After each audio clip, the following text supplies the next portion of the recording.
마음의 주인을 찾아서 어느 날 문득 이런 생각이 들 때가 있습니다. 나는 왜 이렇게 자주 불안한가? 나이가 들수록 마음이 더 흔들리는 것 같다. 젊은 시절에는 바쁘게 살았습니다. 아이를 키우고 생계를 꾸리고 무언가를 이루기 위해 달려왔지요. 그때는 마음이 흔들려도 할 일이 많아서 잊을 수 있었습니다. 그런데 나이가 들고 할 일이 줄어들자 오히려 마음은 더 바쁘게 움직이기 시작했습니다.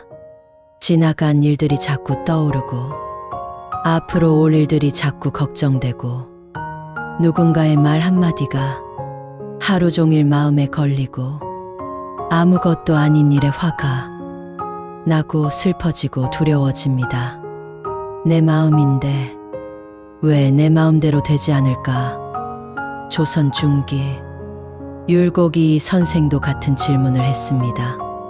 그는 16세에 진사시에 합격한 천재였고 29세에 과거에 장원급제하여 벼슬길에 올랐으며 나라의 큰 일을 도맡아 했던 사람이었습니다. 하지만 그는 평생 이렇게 말했습니다. 마음을 다스리는 것이 전하를 다스리는 근본이다. 벼슬이 높아지고 나이가 들어도 율곡은 매일 아침 고요히 앉아 자신의 마음을 살폈습니다. 마음이 어디로 흘러가는지, 무엇에 끌려가고 있는지, 지금 이 순간 내 마음의 주인은 누구인지를 물었습니다. 율곡은 경이라는 한 글자를 평생의 화두로 삼았습니다. 경은 공경하다는 뜻이 아닙니다.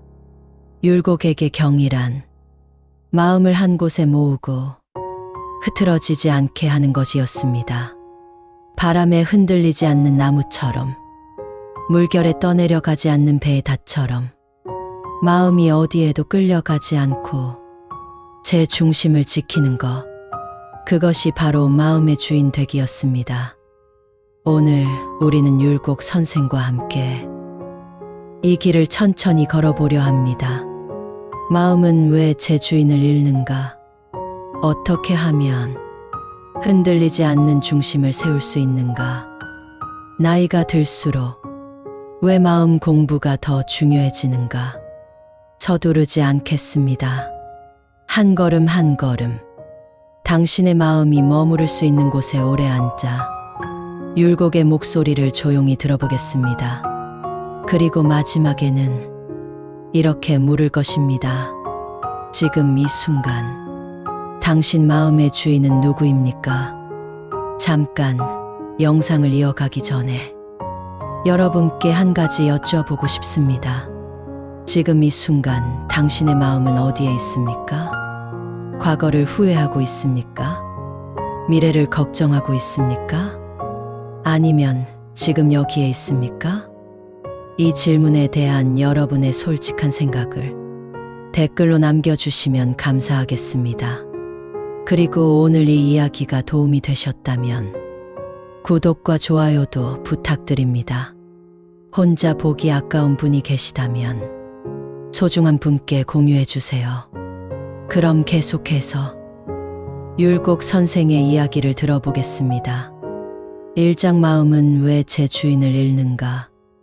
아침에 눈을 뜨면 마음이 이미 어딘가로 달려가 있습니다. 오늘 날씨가 어떨까? 아침 약은 먹었나? 어제 그 사람이 한 말이 자꾸 신경 쓰인다. 요즘 몸이 예전 같지 않은데 잠에서 깨어나는 것은 몸이지만 마음은 이미 과거와 미래, 걱정과 기억 사이를 분주하게 오갑니다. 아직 일어나지도 않은 일을 걱정하고 이미 지나가 버린 일을 후회하고 누군가의 말 한마디를 곱씹으며 마음은 단 한순간도 지금 이 자리에 머물지 못합니다. 그리고 저녁이 되면 우리는 이렇게 말합니다. 오늘 하루도 참 피곤했다. 하지만 가만히 생각해보면 몸이 피곤한 것이 아니라 마음이 하루 종일 쉬지 않고 어딘가로 달려갔기 때문입니다. 율곡은 이렇게 말했습니다. 마음이 사물에 끌려가면 주인을 잃는다. 여기서 사물이란 외부의 사건, 타인의 말, 내 안의 감정, 과거의 기억, 미래의 걱정, 이 모든 것을 뜻합니다. 마음이 이런 것들에 끌려간다는 것은 내가 마음을 쓰는 것이 아니라 마음이 저절로 어딘가로 달려가 버린다는 뜻입니다. 누군가 나에게 섭섭한 말을 했다고 칩시다. 그 말은 이미 지나갔는데 마음은 그 말을 붙들고 놓아주지 않습니다. 저녁을 먹으면서도 잠자리에 누워서도 그 말이 자꾸 떠오르고 왜 그런 말을 했을까? 내가 뭘 잘못했을까? 나도 한마디 할 걸. 이런 생각들이 꼬리를 뭅니다. 그때 내 마음의 주인은 누구입니까? 그 말입니다. 그 감정입니다. 나는 이미 내 마음의 주인이 아닙니다.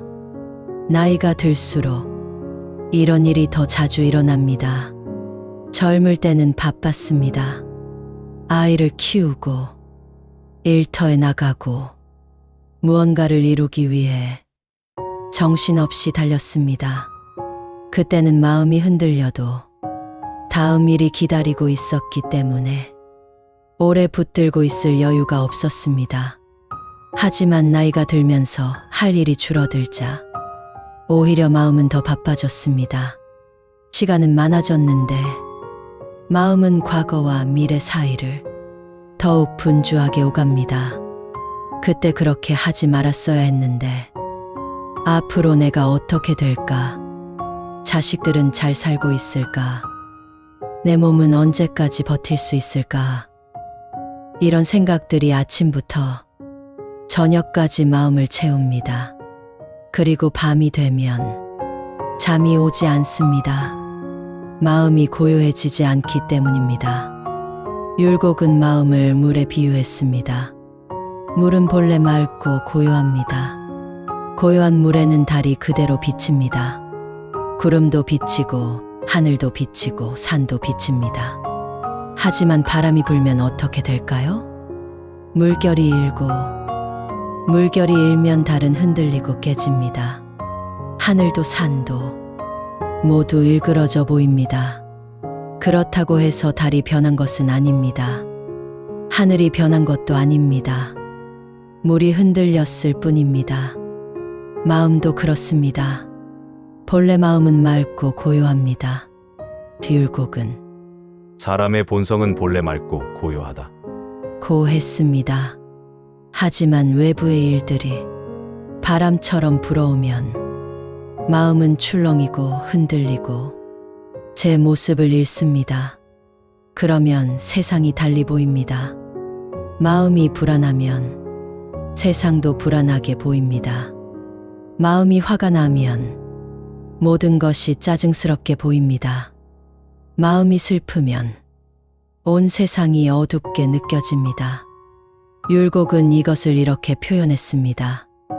마음이 고요하면 만물의 이치가 그대로 비치지만 마음이 어지러우면 아무것도 제대로 볼 수 없다. 고요한 호수에는 하늘이 그대로 비치지만 파도 치는 바다에는 하늘도 깨져 보입니다. 문제는 세상이 아니었습니다. 문제는 내 마음이 어디에 있는가 였습니다. 우리는 자주 이렇게 말합니다. 요즘 세상이 너무 각박해.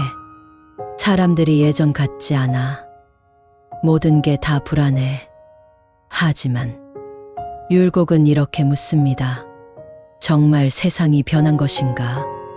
아니면 당신의 마음이 흔들리고 있는 것인가? 같은 하루를 살아도 마음이 고요한 사람에게는 평화로운 하루가 되고 마음이 흔들리는 사람에게는 불안한 하루가 됩니다. 같은 말을 들어도 마음이 중심을 잡고 있으면 그냥 흘러가지만 마음이 흔들리고 있으면 그 말이 화살처럼 꽂힙니다. 율곡은 그래서 이렇게 말했습니다. 세상을 바꾸려 하지 말고 먼저 내 마음을 바로 세우라고. 율곡은 또 이런 비유를 했습니다. 마음을 집에 비유하며 마음속에는 반드시 주인이 있어야 한다고 했습니다. 주인이 집에 있으면 손님이 와도 주인이 맞이하고 도둑이 와도 주인이 막을 수 있습니다. 집안이 어지러워지면 주인이 정리하고 무엇이 필요하면 주인이 판단합니다. 하지만 주인이 집을 비우면 어떻게 될까요? 누가 와도 막을 수 없고 무엇이 들어와도 가릴 수 없습니다. 손님이 주인 행세를 하고 도둑이 집안을 뒤지고 집은 점점 어지러워집니다. 그리고 주인이 돌아와도 이미 집은 엉망이 되어 있어서 주인은 자기 집에서조차 편히 쉴 수 없게 됩니다. 우리의 마음도 그렇습니다. 화가 나면 화가 마음의 주인이 됩니다. 불안이 오면 불안이 마음의 주인이 됩니다. 과거의 후회가 오면 후회가 주인이 되고 미래의 걱정이 오면 걱정이 주인이 됩니다. 그럴 때 나는 어디에 있습니까? 나는 내 마음 속에서 손님처럼 떠돌고 내 마음은 감정들에게 점령당한 채 제 주인을 잃고 맙니다. 그래서 율곡은 이렇게 말했습니다. 마음 공부의 핵심은 마음의 주인을 잃지 않는 것이다. 주인을 잃지 않는다는 것은 감정이 오지 말라는 것이 아닙니다. 걱정이 생기지 말라는 것도 아닙니다. 다만 감정이 와도 주인은 나여야 한다는 것입니다. 화가 나도 내가 화를 보고 있어야 하고 불안이 와도 내가 불안을 보고 있어야 합니다. 감정에 끌려가는 것이 아니라 내가 감정을 바라보고 있어야 합니다. 그것이 주인 되기입니다. 율곡은 말합니다. 나이가 들수록 할 일은 줄어들지만 마음을 잃어버릴 기회는 오히려 많아진다고. 젊을 때는 바빠서 마음을 돌아볼 겨를이 없었지만 나이가 들면 마음은 더 예민해지고 작은 일에도 크게 흔들리기 쉽습니다. 그래서 인생의 후반부는 마음 공부를 해야 하는 시간입니다. 외부를 향하던 시선을 내면으로 돌려 내 마음이 지금 어디에 있는지, 내 마음의 주인은 지금 누구인지 매일 조금씩 살펴보아야 합니다. 그래서 율곡은 이렇게 말했습니다. 마음 공부는 평생의 일이다. 하루라도 게을리하면 마음은 다시 주인을 잃는다. 그렇다면 어떻게 해야 할까요? 어떻게 하면 마음의 주인이 될 수 있을까요? 어떻게 하면 흔들리는 감정 속에서도 중심을 지킬 수 있을까요? 율곡은 그 답을 경이라는 한 글자에 담았습니다. 다음 장에서 우리는 그 경의 의미를 천천히 풀어보겠습니다. 2장 경, 마음을 한 곳에 모으는 힘. 율곡 이인은 평생 단 한 글자를 붙들고 살았습니다. 그 글자는 경이었습니다. 경이라는 글자를 처음 보면 공경하다, 조심하다, 삼가다는 뜻으로 생각하기 쉽습니다. 마치 누군가 앞에서 허리를 굽히고 말 조심하고 행동을 조심하는 모습을 떠올리게 됩니다. 하지만 율곡이 말한 경은 그런 것이 아니었습니다. 율곡에게 경이란 마음을 한 곳에 모으고 흐트러지지 않게 하는 것이었습니다. 경이란 마음이 한결같이 머무르고 흩어지지 않는 것이다. 주일무저 하나를 주로 삼고 다른 곳으로 흘러가지 않는다는 뜻입니다. 다시 말하면 지금 이 순간 내 마음이 지금 여기에 온전히 머무르는 것, 과거로 흘러가지도 미래로 달려가지도 않고 오직 지금 이 자리에 고요히 있는 것, 그것이 율곡이 말한 경이었습니다. 율곡은 16세에 진사시에 합격했고 29세의 과거에 9번 장원급제하며 구도장원공이라 불렸습니다. 천재라고 불렸고 높은 벼슬에 올랐으며 나라의 큰 일을 맡았던 사람입니다. 하지만 그는 평생 이렇게 말했습니다. 나는 아직도 경을 제대로 지키지 못한다. 49세의 세상을 떠나기 전까지 율곡은 매일 아침 고요히 앉아 자신의 마음을 살폈습니다. 오늘 내 마음은 흐트러지지 않았는가? 내가 오늘 마음의 주인이었는가? 그는 평생 경을 잡으려 했었고 그 경을 놓치지 않는 것이 곧 마음의 주인 되기라고 믿었습니다. 율곡은 경을 이렇게 설명했습니다. 마음을 나무에 비유한다면 경은 그 나무의 뿌리와 같다고 했습니다. 뿌리가 깊으면 바람이 불어도 나무는 흔들리지 않습니다. 비가 와도 눈이 와도 뿌리가 땅속 깊이 박혀 있으면 나무는 그 자리를 지킵니다. 하지만 뿌리가 얕으면 어떻게 될까요? 조금만 바람이 불어도 나무는 흔들리고 비가 조금만 세게 내려도 쓰러질 위험이 있습니다. 마음도 그렇습니다. 경이 없는 마음은 뿌리 없는 나무와 같습니다.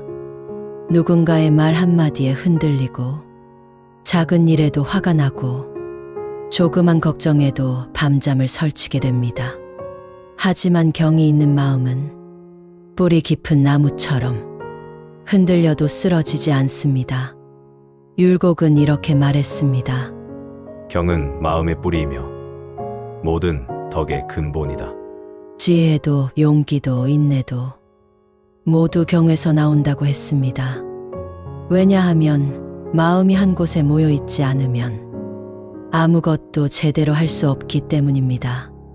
밥을 먹으면서도 딴 생각을 하고 누군가와 이야기하면서도 마음은 다른 곳에 있고 책을 읽으면서도 글자만 보고 뜻은 들어오지 않는다면 그것은 내가 그 일을 하는 것이 아니라 몸만 그 일을 하는 것입니다. 율곡은 그래서 이렇게 말했습니다. 무슨 일을 하든 마음이 그 일에 온전히 머물러 있어야 한다. 밥을 먹을 때는 밥 먹는 일에, 걸을 때는 걷는 일에, 앉아 있을 때는 앉아 있는 일에, 마음이 온전히 그 자리에 있어야 한다는 것입니다. 그것이 경입니다. 참막 흩어지지 않는 마음. 율곡은 제자들에게 이렇게 물었습니다. 그대는 지금 무엇을 하고 있는가? 제자가 대답했습니다. 책을 읽고 있습니다. 율곡이 다시 물었습니다. 그대의 마음은 지금 어디에 있는가? 제자는 대답하지 못했습니다. 율곡은 그제야 미소 지으며 말했습니다. 책을 읽고 있지만 마음은 책에 없구나. 그러니 글자만 볼 뿐 뜻은 들어오지 않는 것이다. 우리도 그렇습니다. 밥을 먹으면서도 아까 그 사람이 한 말이 왜 자꾸 생각나지? 산책을 하면서도 내일 병원에 가야 하는데 검사 결과가 어떻게 나올까? 잠자리에 누워서도 오늘 하루는 뭘 했나? 아무것도 한 게 없는 것 같은데 마음이 지금 여기에 없습니다. 몸은 여기 있지만 마음은 과거를 헤매거나 미래를 걱정하거나 다른 곳을 떠돌고 있습니다. 그러니 아무리 시간이 지나도 마음은 편안해지지 않습니다. 율곡은 그래서 이렇게 말했습니다. 마음이 흩어지면 아무리 좋은 일을 해도 의미가 없다. 마음이 모여 있으면 작은 일도 깊은 의미가 된다. 경이란 결국 이런 것입니다. 특별한 수행이 아닙니다. 산 속에 들어가 명상하는 것도 아닙니다.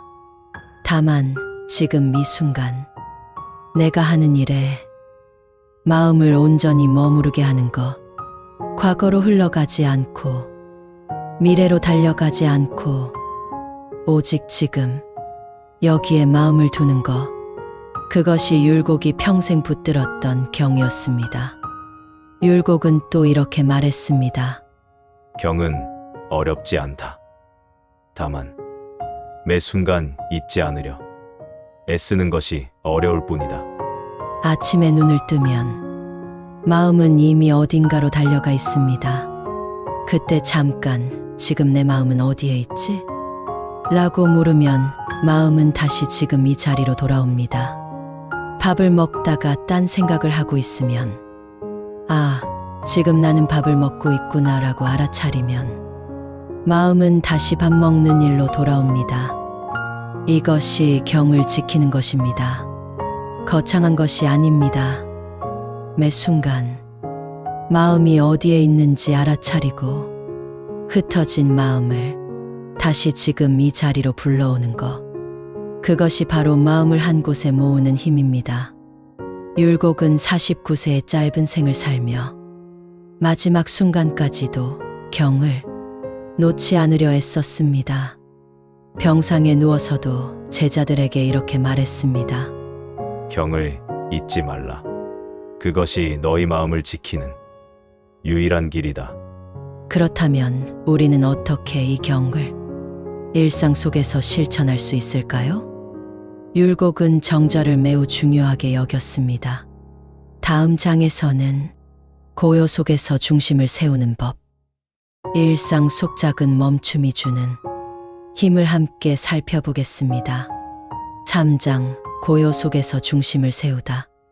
율곡은 매일 아침 해가 뜨기 전에 일어났습니다. 아직 세상이 깨어나기 전 고요한 새벽 공기 속에서 그는 방 한가운데 단정히 앉았습니다. 눈을 감고 호흡을 가다듬고 그저 고요히 앉아 있었습니다. 이것을 정절이라고 합니다. 율곡은 이 시간을 매우 중요하게 여겼습니다. 아무리 바빠도 아무리 할 일이 많아도 하루를 시작하기 전 반드시 이 시간을 가졌습니다. 왜 그랬을까요? 율곡은 이렇게 말했습니다. 하루를 시작하기 전 마음을 가다듬지 않으면 하루 종일 마음은 흩어져 있게 된다. 아침에 눈을 뜨자마자 해야 할 일들을 생각하고 걱정거리를 떠올리고 어제 있었던 일을 곱씹으면서 하루를 시작하면 마음은 이미 중심을 잃은 채로 하루를 시작하게 됩니다. 그러니 하루 종일 마음이 여기저기 끌려다니고 저녁이 되면 몸도 마음도 지쳐버립니다. 율곡은 그래서 이렇게 말했습니다. 아침에 고요히 앉아 마음을 바로 세우면 그 마음으로 하루를 살 수 있다. 정좌는 단순히 가만히 앉아 있는 것이 아니었습니다. 마음의 중심을 세우는 시간이었습니다.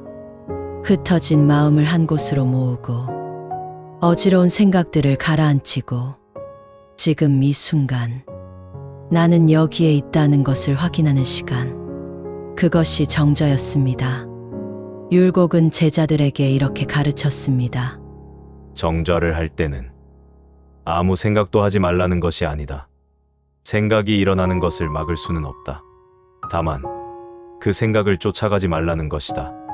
우리가 고요히 앉아 있으면 생각들이 떠오릅니다. 오늘 뭘 먹지? 아까 그 사람이 한 말이 자꾸 생각나네. 다리가 좀 저린데 이렇게 앉아 있는 게 무슨 소용이 있을까? 생각들이 끊임없이 떠오릅니다. 율곡은 말합니다. 그것은 자연스러운 것이라고. 마음은 본래 움직이는 것이기에 생각이 일어나는 것을 막을 수는 없습니다. 하지만 그 생각을 쫓아가지 않으면 됩니다. 생각이 아까 그 사람이 한 말을 떠올리면 아, 그런 생각이 떠올랐구나 하고 알아차리고 다시 호흡으로 지금 이 자리로 돌아오면 됩니다. 생각을 붙들지 않으면 생각은 저절로 사라집니다. 마치 물 위에 떠오른 거품처럼 잠시 일어났다가 저절로 사라집니다.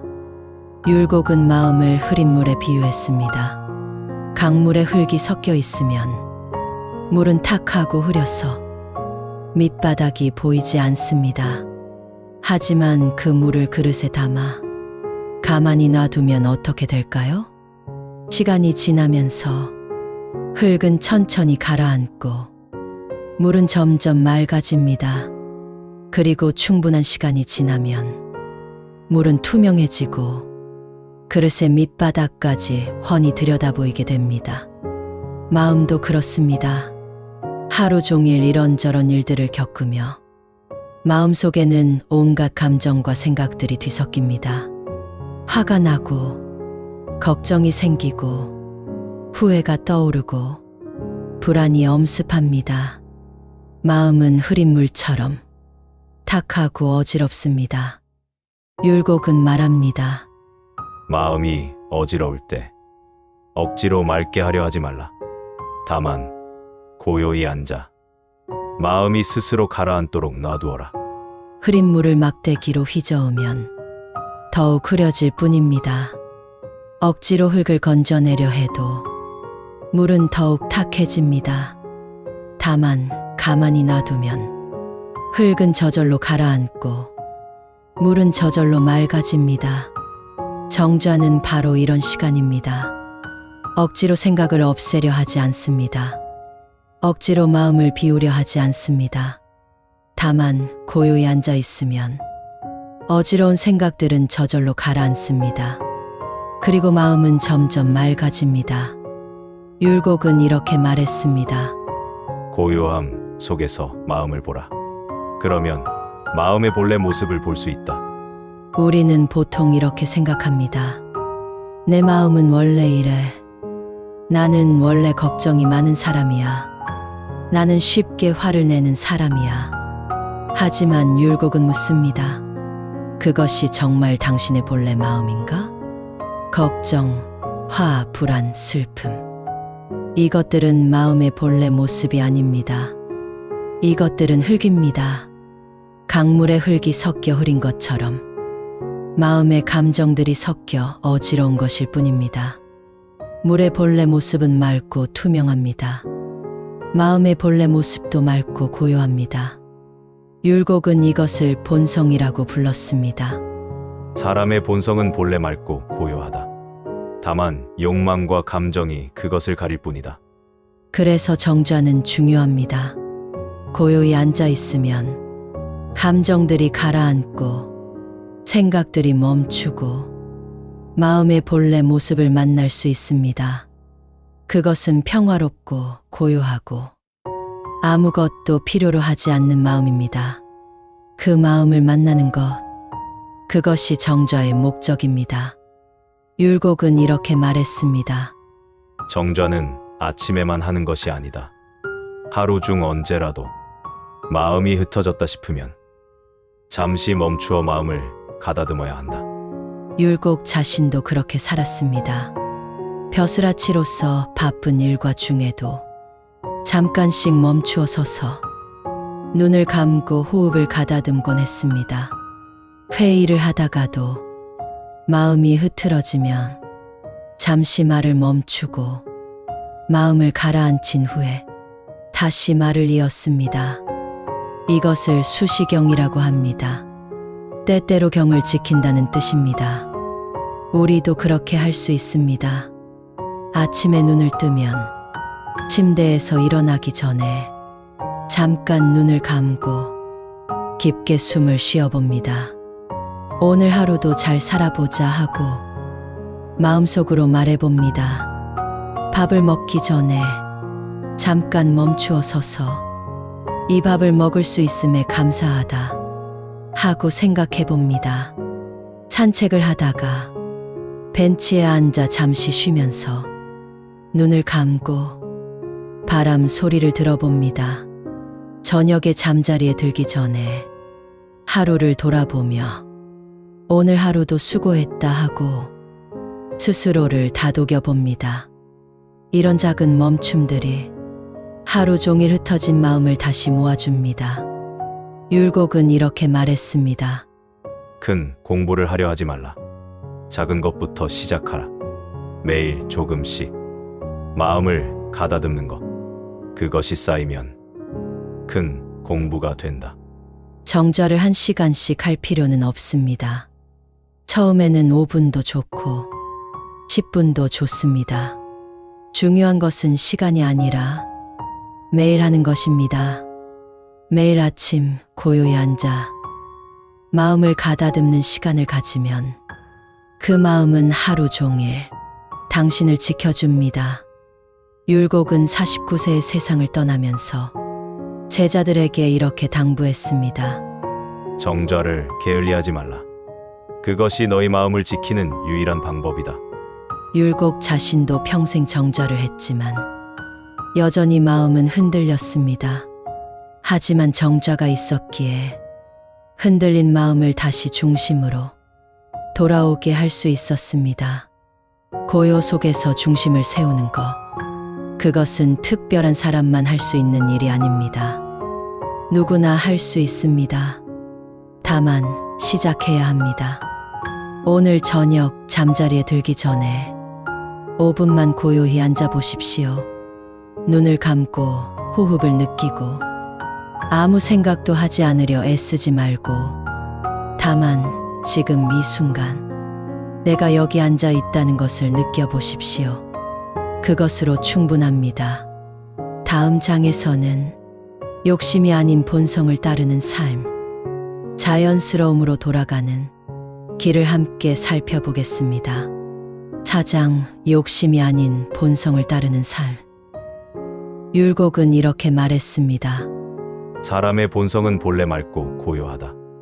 마치 맑은 거울과 같아서 어떤 것도 그대로 비춘다. 하지만 우리는 보통 이렇게 생각합니다. 나는 원래 욕심이 많은 사람이야. 나는 원래 화를 잘 내. 나는 원래 불안한 성격이야. 율곡은 묻습니다. 그것이 정말 당신의 본래 모습인가? 율곡은 인간의 마음을 두 가지로 나누어 설명했습니다. 하나는 본성, 또 하나는 인심. 본성은 하늘로부터 받은 것입니다. 맑고 고요하고 평화롭습니다. 아무것도 필요로 하지 않고 아무것도 두려워하지 않습니다. 갓난아기의 마음이 그렇습니다. 아직 욕심도 분노도 걱정도 모릅니다. 다만 지금 이 순간을 살 뿐입니다. 하지만 자라면서 우리는 많은 것을 배웁니다. 이것을 가져야 행복하다. 저것을 이루어야 성공한다. 이렇게 하지 않으면 불안하다. 그러면서 마음속에 욕심이 생겨납니다. 더 가지고 싶고, 더 이루고 싶고, 더 인정받고 싶고, 더 오래 살고 싶은 마음. 이것이 인심입니다. 율곡은 말합니다. 인심 자체가 나쁜 것은 아니라고. 다만 인심이 본성을 가려버리면 우리는 본래의 평화를 잃게 된다고 했습니다. 율곡은 이렇게 비유했습니다. 맑은 거울이 있습니다. 그 거울에는 햇빛이 그대로 비춥니다. 하지만 거울에 먼지가 쌓이면 어떻게 될까요? 햇빛은 여전히 비추지만 거울은 빛을 제대로 반사하지 못합니다. 먼지가 빛을 가리기 때문입니다. 욕망과 집착이 바로 그 먼지입니다. 욕망이 마음을 덮으면 본성의 맑은 빛은 가려지고 우리는 어둠 속을 헤매게 됩니다. 율곡은 제자들에게 이런 질문을 했습니다. 그대는 무엇 때문에 불안한가? 제자가 대답했습니다. 앞으로 어떻게 될지 모르기 때문입니다. 율곡이 다시 물었습니다. 왜 앞으로 어떻게 될지 알고 싶은가? 제자가 말했습니다. 미래를 알아야 준비할 수 있고 두렵지 않을 것 같습니다. 율곡은 고개를 끄덕이며 말했습니다. 그것이 바로 욕심이다. 알고자 하는 욕심, 준비하고자 하는 욕심, 두려움을 피하고자 하는 욕심. 그 욕심이 그대를 불안하게 만드는 것이다. 우리는 보통 이렇게 생각합니다. 내가 불안한 것은 미래가 불확실하기 때문이야. 내가 슬픈 것은 잃어버린 것이 있기 때문이야. 내가 화가 나는 것은 부당한 일을 당했기 때문이야. 하지만 율곡은 말합니다. 아니다, 당신이 불안한 것은 욕심 때문이다. 미래를 통제하고 싶은 욕심, 잃은 것을 되돌리고 싶은 욕심, 상황을 내 뜻대로 만들고 싶은 욕심. 그 욕심이 이루어지지 않기 때문에 우리는 괴로워합니다. 율곡은 이렇게 설명했습니다. 욕망은 끝이 없다. 하나를 이루면 또 다른 것을 원하고, 하나를 얻으며 또 다른 것이 필요해진다. 젊을 때는 이것저것 이루고 싶었습니다. 좋은 직장, 좋은 집, 좋은 차, 좋은 배우자. 그리고 그것들을 어느 정도 이루었습니다. 하지만 마음은 평안해졌습니까? 이루고 나니 또 다른 걱정이 생겼습니다. 이것을 이루면 어떡하지? 자식들은 잘 살고 있을까? 내가 늙으면 어떻게 될까? 욕망은 끝이 없습니다. 하나를 채우면 또 다른 구멍이 생기고, 하나를 얻으면 또 다른 것이 필요해집니다. 율곡은 그래서 이렇게 말했습니다. 욕망으로는 평화를 얻을 수 없다. 욕망을 채우려 할수록 마음은 더 어지러워진다. 그렇다면 어떻게 해야 할까요? 율곡은 말합니다. 욕망을 억지로 없애려 하지 말라. 다만 욕망에 끌려가지 말라. 욕망이 일어나는 것은 자연스러운 일입니다. 사람이기에 무언가를 원하는 것은 당연합니다.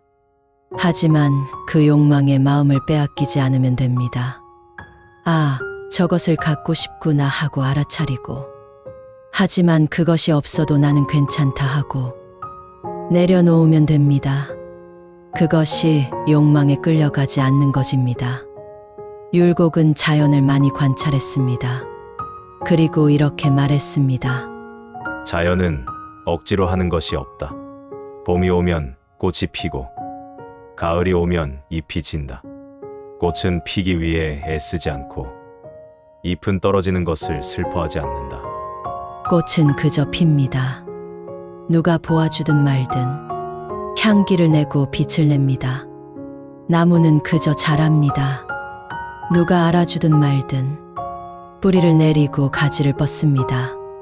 강물은 그저 흐릅니다.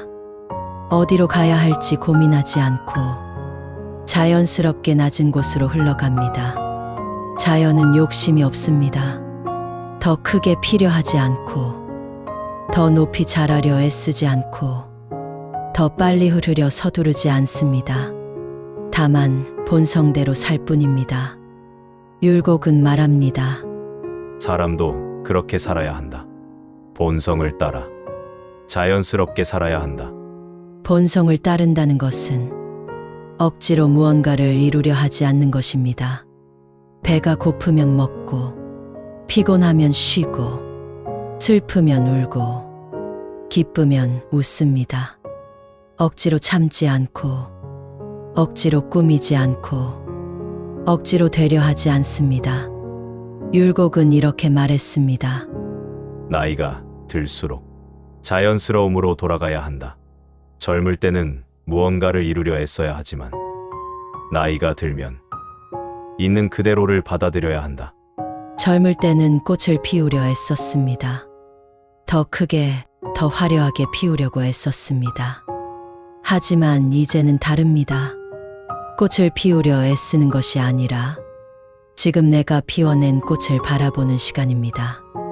크지 않아도 괜찮습니다. 화려하지 않아도 괜찮습니다.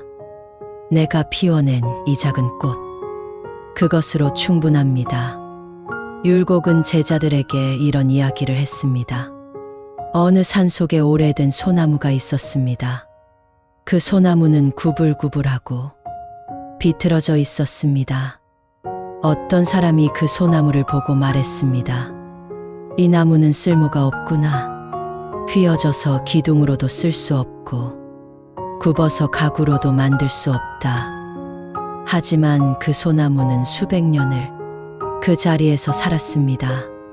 쓸모가 없었기에 아무도 베어가지 않았고, 그래서 오래도록 살아남을 수 있었습니다. 율곡은 말했습니다. 쓸모 있으려 애쓰지 말라. 있는 그대로로 충분하다. 자연은 쓸모없는 것을 버리지 않는다. 모든 것은 제자리에서 제 역할을 한다. 우리도 그렇습니다. 나이가 들면서 나는 이제 쓸모가 없는 사람인가 하는 생각이 들 때가 있습니다. 일을 그만두고 자식들이 독립하고 사회적 역할이 줄어들면서 나는 이제 무엇을 위해 사는가 하는 물음이 찾아옵니다. 율곡은 말합니다. 쓸모를 찾지 말라. 존재 자체로 충분하다. 꽃은 누가 보아주기 위해 피는 것이 아닙니다. 나무는 쓰임을 받기 위해 자라는 것이 아닙니다. 그저 존재하는 것, 그것만으로도 의미가 있습니다. 당신이 숨 쉬고 있다는 것, 당신이 오늘 하루를 살아냈다는 것, 당신이 지금 이 순간 여기에 있다는 것, 그것만으로 충분합니다. 율곡은 이렇게 말했습니다. 본성을 따르는 삶이란 억지로 무언가가 되려 하지 않는 것이다. 이미 나는 충분한 존재다. 다만 그것을 잊고 있었을 뿐이다.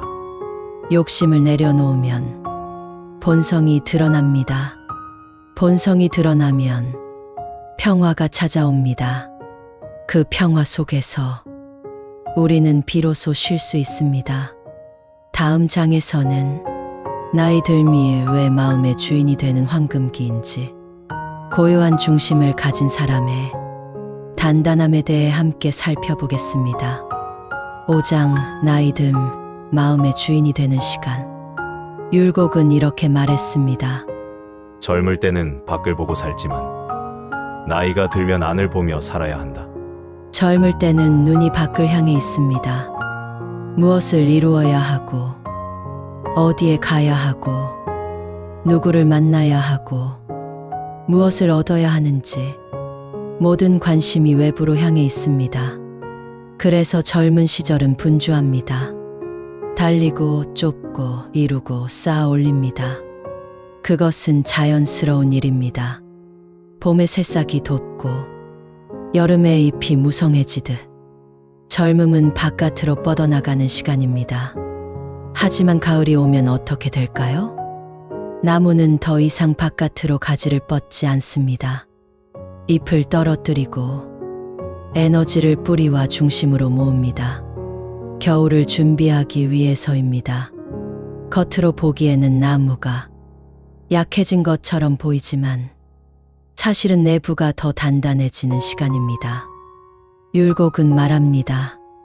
인생도 그렇다. 나이가 들면 외부로 향하던 시선을 내면으로 돌려야 한다. 젊을 때는 무엇을 이루었는가가 중요했습니다. 어떤 직업을 가졌는가, 얼마나 벌었는가, 무엇을 소유했는가. 하지만 나이가 들면서 그런 것들이 주는 만족은 점점 옅어집니다. 이룬 것들은 결국 떠나보내야 하고, 소유한 것들은 영원히 가질 수 없으며, 세상의 인정은 바람처럼 흩어진다는 것을 알게 됩니다. 그때 비로소 진짜 질문이 찾아옵니다. 나는 누구인가? 나는 무엇을 위해 살았는가? 내 마음은 지금 어디에 있는가? 율곡은 이렇게 말했습니다. 젊을 때 하지 못한 가장 중요한 공부가 있다. 그것은 바로 자기 자신을 아는 것이다. 젊을 때는 너무 바빠서 자기 자신을 들여다볼 시간이 없었습니다. 아침에 일어나면 해야 할 일들이 기다리고, 저녁이 되면 피곤해 지쳐 잠들었습니다. 마음을 돌아볼 겨를이 없었습니다. 하지만 나이가 들면서 할 일이 줄어들고 시간이 생기면서 비로소 나 자신과 마주할 시간이 생깁니다. 율곡은 그것을 은혜라고 불렀습니다. 나이 들면 하늘이 주는 은혜다. 이제 외부의 일에 쫓기지 않고 진짜 중요한 공부를 할 시간을 주시는 것이다. 그 공부란 무엇인가? 마음 공부입니다. 외부를 바꾸는 것이 아니라 내 마음을 바로 세우는 공부. 세상을 바꾸려 하는 것이 아니라 내 마음의 주인이 되는 공부. 그것이 인생 후반부의 가장 중요한 과제입니다. 율곡은 제자들에게 이런 이야기를 했습니다. 어떤 사람이 평생 밭을 일구며 살았다. 젊을 때는 씨를 뿌리고 거름을 주고 김을 매느라 정신이 없었다. 수확의 계절이 오면 곡식을 거두느라 또 바빴다. 하지만 나이가 들어 더 이상 밭일을 할 수 없게 되자 그는 처음으로 자기 집 마당에 앉아 하늘을 바라보았다. 그리고 깨달았다. 내가 평생 밭만 보고 살았구나. 하늘이 이렇게 넓은 줄 몰랐다. 율곡은 말합니다. 많은 사람들이 평생 밭만 보고 산다. 해야 할 일, 이루어야 할 것, 걱정해야 할 것들, 그것들만 보느라 정작 자기 자신을 보지 못한다. 젊을 때는 그럴 수밖에 없습니다. 생계를 꾸려야 하고, 가족을 돌봐야 하고, 사회적 역할을 해내야 합니다. 하지만 나이가 들면 비로소 여유가 생깁니다. 아이들은 자랐고, 해야 할 일은 줄었고, 이루어야 할 것도 많지 않습니다. 이제 할 수 있는 일은 나 자신을 돌아보는 것입니다. 율곡은 이렇게 말했습니다. 나이 들면 약함이 아니라 깊어짐이다. 몸은 약해지지만 마음은 깊어질 수 있다. 젊을 때는 강했습니다.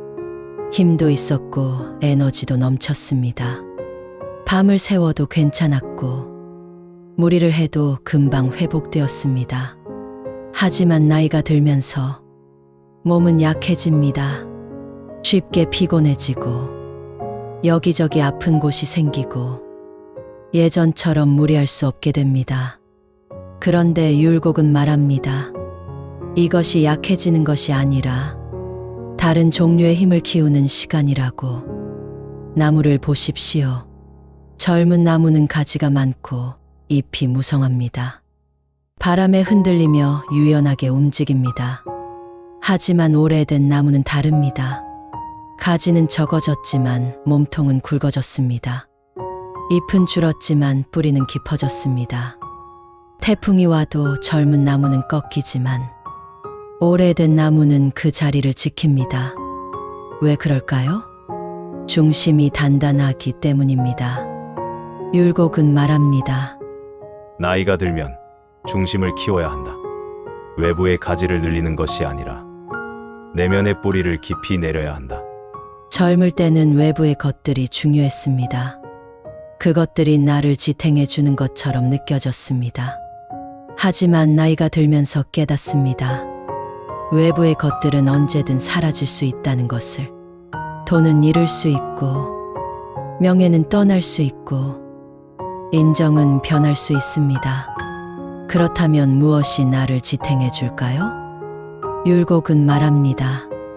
오직 내 마음의 중심뿐이라고. 그 중심을 세우는 것. 그것이 인생 후반부의 가장 중요한 공부입니다. 그리고 그 공부를 할 수 있는 시간이 지금입니다. 젊을 때는 너무 바빠서 할 수 없었던 공부. 나이가 든 지금, 비로소 할 수 있는 공부. 마음의 주인이 되는 공부. 율곡은 이런 사람을 만난 적이 있었습니다. 어느 마을에 나이 든 노인이 살고 있었습니다. 그는 가진 것도 별로 없었고 특별한 지위도 없었습니다. 하지만 마을 사람들은 그를 존경했습니다. 왜냐하면 그는 늘 평온했기 때문입니다. 좋은 일이 생겨도 지나치게 기뻐하지 않았고 나쁜 일이 생겨도 크게 흔들리지 않았습니다. 누가 칭찬해도 우쭐대지 않았고 누가 비난해도 화내지 않았습니다. 율곡이 그 노인에게 물었습니다. 어르신은 어떻게 그렇게 평온하십니까? 노인은 빙그레 웃으며 말했습니다. 나는 오래 살면서 깨달았네. 세상의 일은 내 뜻대로 되지 않는다는 것을. 하지만 내 마음만큼은 내가 지킬 수 있다는 것을. 좋은 일이 생기면 기뻐하되 그것에 매달리지 않네. 나쁜 일이 생기면 슬퍼하되 그것에 빠지지 않네. 모든 것은 지나가네. 기쁨도 지나가고 슬픔도 지나가고 칭찬도 지나가고 비난도 지나가네. 하지만 내 마음의 중심은 늘 여기에 있네. 율곡은 깊이 감동했습니다. 그 노인은 많이 배우지 못했고 책도 많이 읽지 못했습니다. 하지만 삶을 통해 깨달았습니다. 마음의 주인이 되는 법을. 율곡은 이렇게 말했습니다. 나이가 들어 몸은 약해져도 마음의 중심이 단단한 사람은 어떤 바람에도 흔들리지 않는다. 그런 사람은 죽음도 두려워하지 않습니다. 왜냐하면 죽음조차 지나가는 하나의 일일 뿐이라는 것을 알기 때문입니다. 몸은 언젠가 떠나지만 마음의 본성은 본래 생겨나지도 사라지지도 않는다는 것을 깊이 알고 있기 때문입니다. 율곡은 제자들에게 이렇게 당부했습니다. 나이가 들수록 더욱 마음 공부에 힘써라. 젊을 때는 외부의 일을 배우지만 나이가 들면 내면의 중심을 세워야 한다. 외부의 일은 언젠가 끝이 납니다. 직장도 끝나고 역할도 끝나고 책임도 끝납니다. 하지만 마음 공부는 끝이 없습니다. 죽는 그날까지, 마지막 숨을 거두는 그 순간까지 우리는 마음의 주인이 되기 위해 공부할 수 있습니다. 율곡 자신도 그렇게 살았습니다. 49세의 세상을 떠나는 그날까지 그는 매일 아침 고요히 앉아 마음을 살폈습니다. 병상에 누워서도 마지막 순간까지도 그는 자신의 마음을 지켰습니다. 제자들이 슬퍼하자 율곡은 조용히 말했습니다. 슬퍼하지 말라. 나는 내 마음의 주인으로 살다가 내 마음의 주인으로 떠난다. 그것으로 충분하다. 나이 들면 끝이 아닙니다. 오히려 시작입니다. 진짜 나를 만나는 시작, 마음의 주인이 되는 시작, 고요한 중심을 세우는 시작, 그리고 그 중심을 가진 사람은 어떤 바람이 불어도 어떤 파도가 쳐도 흔들리지 않고 그 자리를 지킵니다. 다음 장에서는 흔들려도 괜찮다는 것, 중요한 것은 다시 중심으로 돌아오는 것이라는 이야기를 나누겠습니다.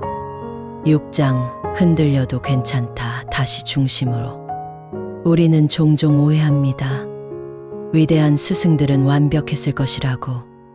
그들의 마음은 늘 평온했고 한 번도 흔들리지 않았을 것이라고.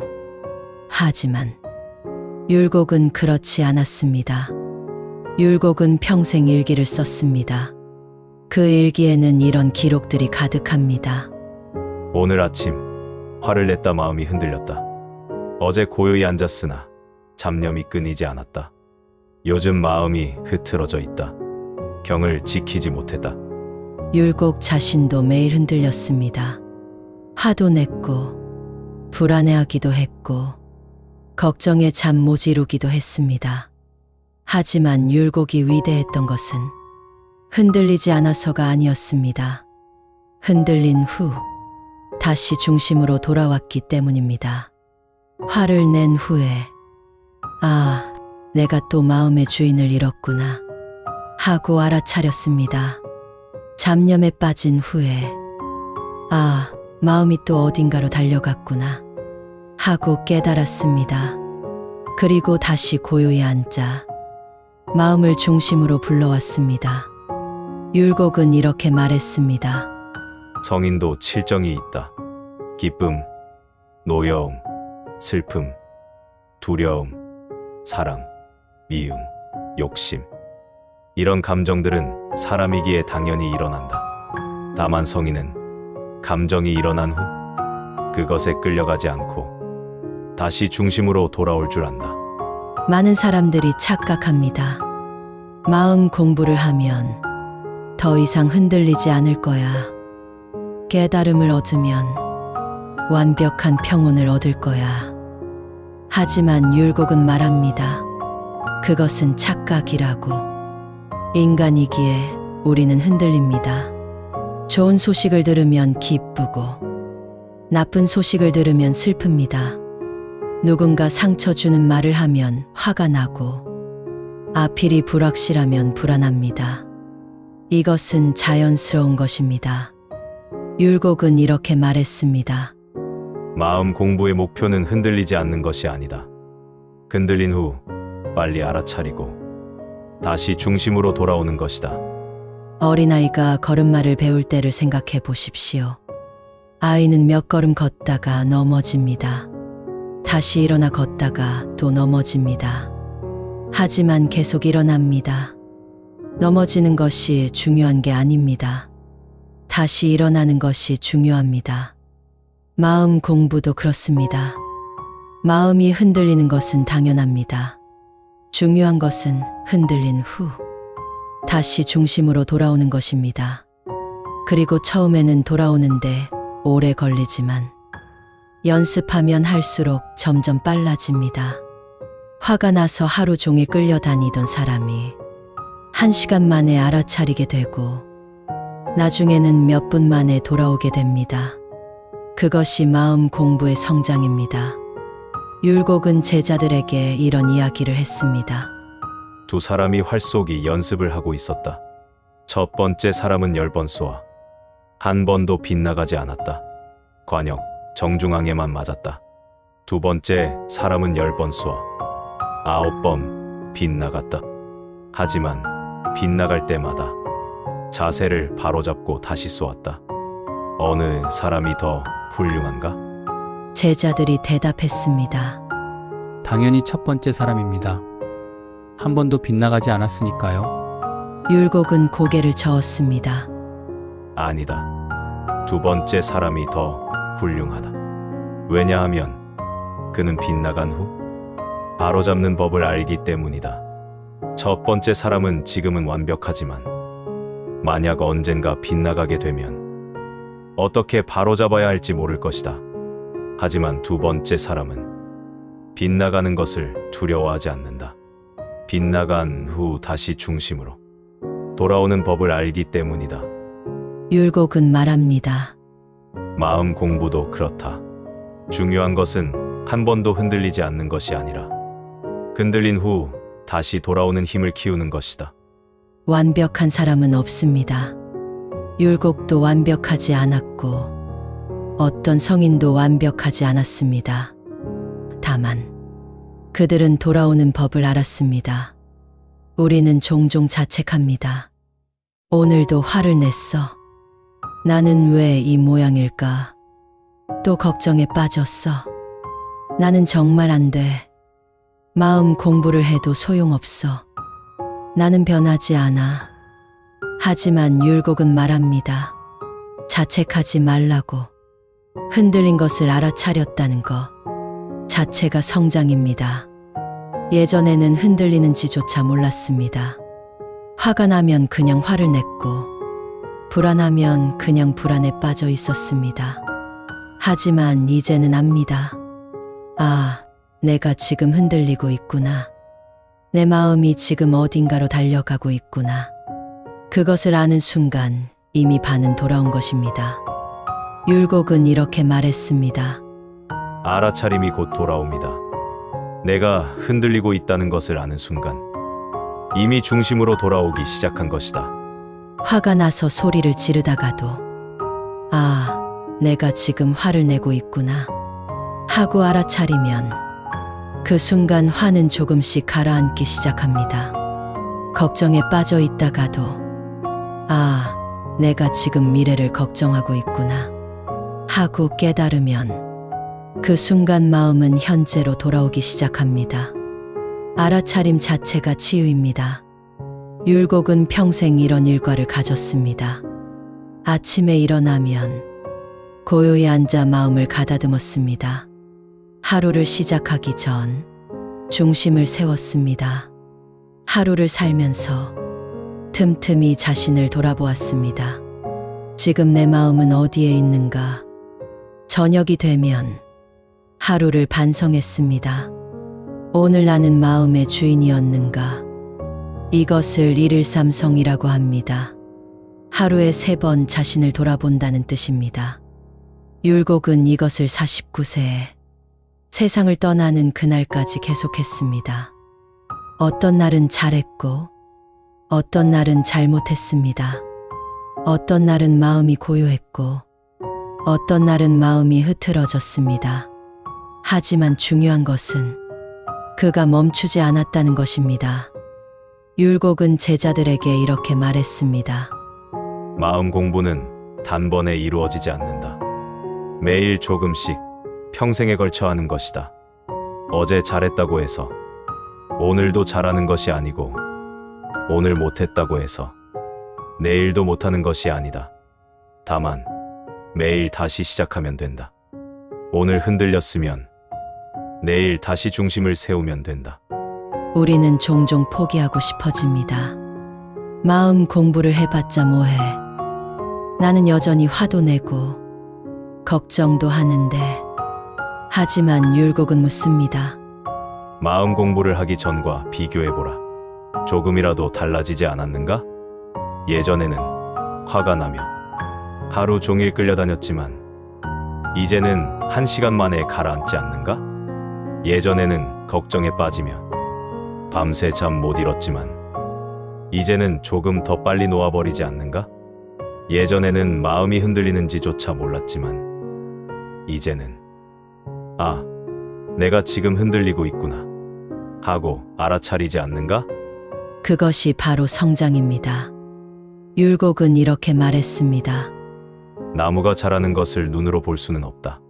하지만 매일 물을 주면 나무는 자란다. 마음 공부도 그렇다. 매일 조금씩 하면 마음은 자란다. 오늘 고요히 5분 앉아 있는 것. 오늘 한번 지금 내 마음은 어디에 있는가 하고 물어보는 것. 오늘 저녁 하루를 돌아보며 오늘도 수고했다 하고 스스로를 다독이는 것. 이런 작은 것들이 쌓여서 당신의 마음은 조금씩 중심을 찾아갑니다. 율곡은 병상에서 제자들에게 마지막으로 이렇게 말했습니다. 나는 평생 마음 공부를 했지만 여전히 완벽하지 못하다. 하지만 후회는 없다. 왜냐하면 나는 매일 노력했기 때문이다. 흔들릴 때마다 다시 일어났고 잃어버릴 때마다 다시 찾았다. 그것으로 충분하다. 그것이 사람이 할 수 있는 전부다. 그리고 조용히 덧붙였습니다. 너희도 그렇게 살아라. 완벽하려 하지 말고 다만 매일 조금씩 중심으로 돌아오려 애써라. 흔들려도 괜찮다. 다시 일어서면 된다. 그것이 마음의 주인으로 사는 길이다. 율곡은 그렇게 평생을 살았고 그렇게 세상을 떠났습니다. 완벽하지 않았지만 매일 노력했습니다. 흔들렸지만 다시 중심으로 돌아왔습니다. 그것으로 충분했습니다. 당신도 그렇게 살면 됩니다. 완벽하려 하지 마십시오. 다만 매일 조금씩 당신 마음의 주인이 되려 애쓰십시오. 흔들려도 괜찮습니다. 다시 중심으로 돌아오면 됩니다. 그것이 전부입니다. 그것으로 충분합니다. 이제 마지막 마무리로 넘어가겠습니다. 지금까지의 여정을 갈무리하고 율곡이 우리에게 남긴 진짜 메시지를 되새겨 보겠습니다. 오늘부터 당신 마음의 주인으로 우리는 긴 여정을 함께 걸어왔습니다. 율곡이 선생의 목소리를 빌려 마음의 주인이 되는 길을 천천히 살펴보았습니다. 이제 그 길의 끝에서 우리는 다시 처음의 질문으로 돌아옵니다. 지금 이 순간 당신 마음의 주인은 누구입니까? 율곡은 평생 이 질문을 자신에게 물었습니다. 아침에 눈을 뜰 때마다, 하루를 살아가는 중에도, 저녁에 잠자리에 들 때마다 지금 내 마음의 주인은 누구인가? 그리고 49년의 짧은 생을 마감하면서 율곡은 이렇게 말할 수 있었습니다. 나는 내 마음의 주인으로 살려 했었고 내 마음의 주인으로 떠난다. 완벽하지는 않았습니다. 수없이 흔들렸고 수없이 중심을 잃었습니다. 하지만 매번 다시 돌아왔습니다. 그것으로 충분했습니다. 율곡이 우리에게 남긴 가르침은 단순합니다.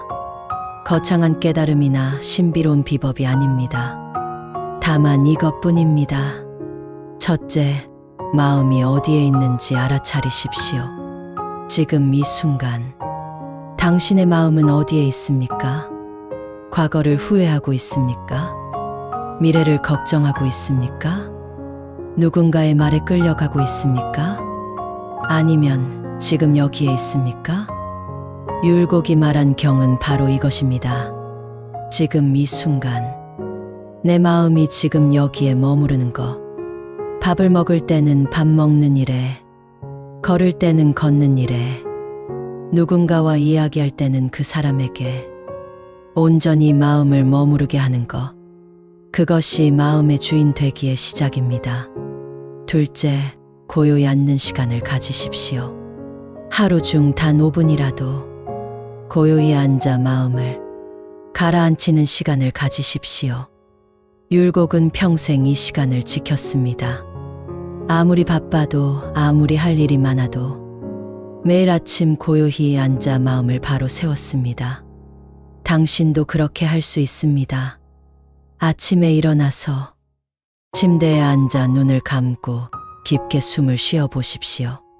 저녁에 잠들기 전 하루를 돌아보며 고요히 앉아 있어 보십시오. 그 시간이 당신의 중심을 지켜줄 것입니다. 셋째, 욕심을 내려놓으십시오. 율곡은 말했습니다. 본성은 본래 맑고 고요하다. 욕망이 그것을 가릴 뿐이다. 더 가지려 하지 마십시오. 더 이루려 하지 마십시오. 더 되려 하지 마십시오. 당신은 이미 충분합니다. 꽃은 누가 보아주기 위해 피는 것이 아닙니다. 나무는 쓰임 받기 위해 자라는 것이 아닙니다. 그저 존재하는 것, 그것만으로도 의미가 있습니다. 당신이 오늘 숨 쉬고 있다는 것, 당신이 지금 이 순간 여기에 있다는 것, 그것만으로 충분합니다. 넷째, 흔들려도 괜찮다는 것을 기억하십시오. 율곡도 평생 흔들렸습니다. 화도 냈고, 불안해하기도 했고, 걱정도 했습니다. 하지만 그는 매번 다시 돌아왔습니다. 당신도 그렇게 하십시오. 화가 나면 화를 내도 괜찮습니다. 불안하면 불안해해도 괜찮습니다. 다만 그것을 알아차리고 다시 중심으로 돌아오십시오. 처음에는 하루가 걸리고, 나중에는 1시간이 걸리고, 더 나중에는 몇 분이면 됩니다. 돌아오는 힘, 그것이 진짜 힘입니다. 다섯째, 매일 조금씩 하십시오. 율곡은 말했습니다. 큰 공부를 하려 하지 말라. 작은 것부터 시작하라. 매일 조금씩 평생에 걸쳐 하는 것이다. 오늘 5분 고요히 앉는 것. 오늘 한번 지금 내 마음은 어디에 있는가 하고 물어보는 것. 오늘 저녁 하루를 돌아보는 것. 이런 작은 것들이 쌓여서 당신은 조금씩 마음의 주인이 되어 갑니다.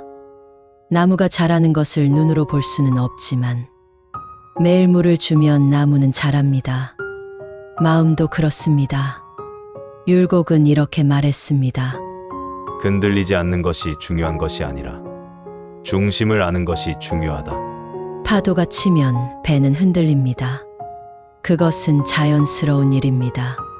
하지만 닻이 있는 배는 아무리 흔들려도 떠내려가지 않습니다.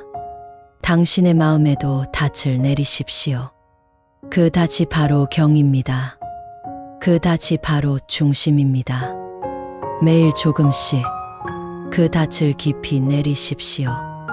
나이가 들수록 이 공부는 더욱 중요해집니다. 외부의 것들은 점점 사라져 갑니다. 직장도, 역할도, 책임도 하나둘씩 떠나갑니다. 하지만 한 가지는 남습니다. 당신의 마음입니다. 마지막 순간까지 당신과 함께 있는 것은 당신의 마음뿐입니다. 그렇다면 그 마음을 잘 돌봐야 하지 않겠습니까? 율곡은 평생 그렇게 살았습니다. 천재라고 불렸고 높은 벼슬에 올랐지만 그에게 가장 중요한 것은 언제나 마음 공부였습니다. 세상을 바꾸는 것보다 자기 마음을 바로 세우는 것이 더 중요하다고 믿었습니다. 그리고 그렇게 살았습니다. 이제 당신의 차례입니다. 오늘부터, 아니, 지금 이 순간부터 당신 마음의 주인이 되어 보십시오. 눈을 감고 깊게 숨을 쉬고 지금 이 순간 당신이 여기에 있다는 것을 느껴보십시오. 그것으로 충분합니다. 율곡은 우리에게 이렇게 말합니다. 완벽하려 하지 말라. 다만 매일 조금씩 노력하라. 흔들려도 괜찮다. 다시 중심으로 돌아오면 된다. 그것이 마음의 주인으로 사는 길이다. 고요한 호수를 떠올려 보십시오. 바람이 불면 물결이 일지만 바람이 멈추면 물은 다시 고요해집니다. 당신의 마음도 그렇습니다. 흔들리면 흔들리는 대로 다시 고요로 돌아올 줄 알면 됩니다. 그리고 그 고요 속에서 당신은 비로소 당신 자신을 만납니다. 율곡의 마지막 당부를 기억하십시오. 마음 공부를 게을리하지 말라. 그것이 너를 지키는 유일한 방법이다. 오늘부터, 지금 이 순간부터 당신 마음의 주인으로 사십시오. 그것이 율곡이 평생 추구했던 길이고 그것이 우리 모두가 걸어야 할 길입니다. 긴 여정을 함께 해주셔서 고맙습니다. 이제 조용히 일어나 당신의 하루로 돌아가십시오. 하지만 이것만은 기억하십시오. 지금 이 순간 당신 마음의 주인은 당신입니다. 그리고 앞으로도 그럴 수 있습니다. 율곡이 그랬던 것처럼